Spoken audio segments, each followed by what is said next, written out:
ازاي تكوني عارفة ان اختك جاية النهاردة وبتعشق محشي البتنجان والكوسة من ايدك؟ لا، ده انت لازم تقومي وتعمليه حالا. ويا سلام بقى لو مع بطاية جميلة كده متحمرة بالزبدة واللبن، حاجة عظمة. هي الاخت ليها ايه عند اختها غير ان هي تدلعها وتعمل لها الاكلة اللي بتحبها؟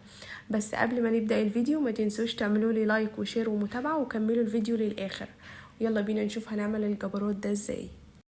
اول حاجه بقى هنعمل الصلصه في حله على النار. نزلت بشويه زيت حلوين وبعد كده هنزل بالبصل. طبعا كتري بصل على قد ما تقدري عشان يطلع مسكر معاكي وجميل. واول ما يدبل هنزل بعصير الطماطم وبس كده، وهسيبها تاخد وتدي مع بعضها عشان تتسبك كويس. نستغل بقى الوقت ده ونروح نقور المحشي البتنجان والكوسه. يلا بينا. هبدأ افرغها معاكم بالشكل ده. البتنجان لازم نرفع سمك الجوانب على عكس محشي الكوسة.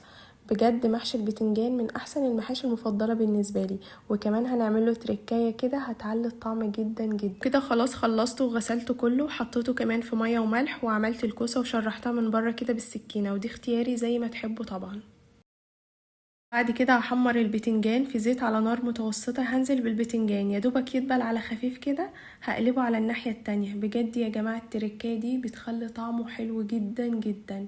وبس كده، وهطلعه من الزيت وطبعا بحطه في مصفى عشان يصفي الزيوت اللي فيه.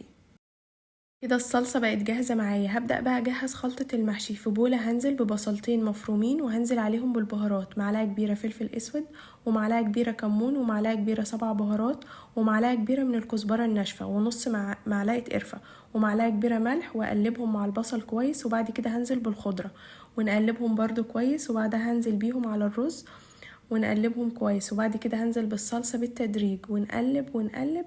واخر حاجة بقى بضيفها معاكم معلقتين كبار قشطة بلدي. دي بقى بتودي طعم المحشي في حتة تانية خالص. وبس كده هبدأ احشي معاكم محشي البتنجان والكوسة.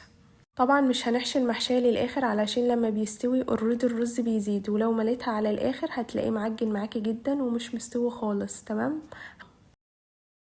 هحشي الكوسة بنفس الطريقة بس مش بكتر رز برضه عشان ما تكونش مكتومة، وهعمل معاكم كام واحدة. وبعد ما اخلص هبدأ ارصه في صينية. انا بحب اعمله في الصينية جدا. انتوا طبعا دي حاجة ترجع لكم، تعملوه في صينية عادي تعملوه في حلة عادي.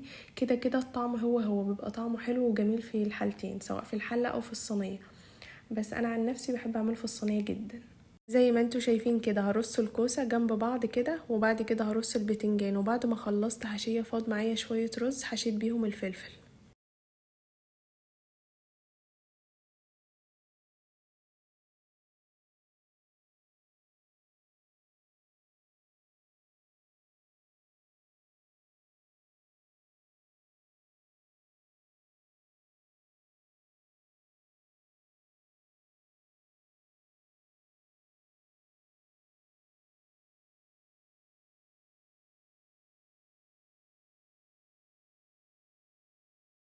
وبعد كده هنزل عليه بالشوربة. يا دوبك الشوربة توصل لنص مستوى الكوسة. بكون طبعا حاطة الملح ومظبوط، وحاطة البهارات وكل حاجة تمام. وبعد كده بدخلها الفرن على درجة حرارة عالية لحد ما يغلى ويتشرب الشوربة. بهدي النار واسيبه يستوي لمدة ساعة، ساعة ونص كده.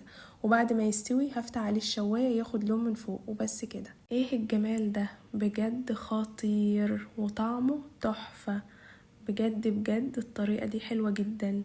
انا والله بعمل عظمة يا جماعة. لازم تجربوه بالطريقة دي، تحفة. والبط انا محمراه بالزبدة واللبن وعملته معاكم قبل كده. ما تنسوش تكتبوا لي رأيكم في الكومنتات لانه بيفرق معايا جدا، واعملوا لي لايك وشير. واشوفكم في فيديو جديد في اكلك ألذ مع بنات العيلة. باي باي.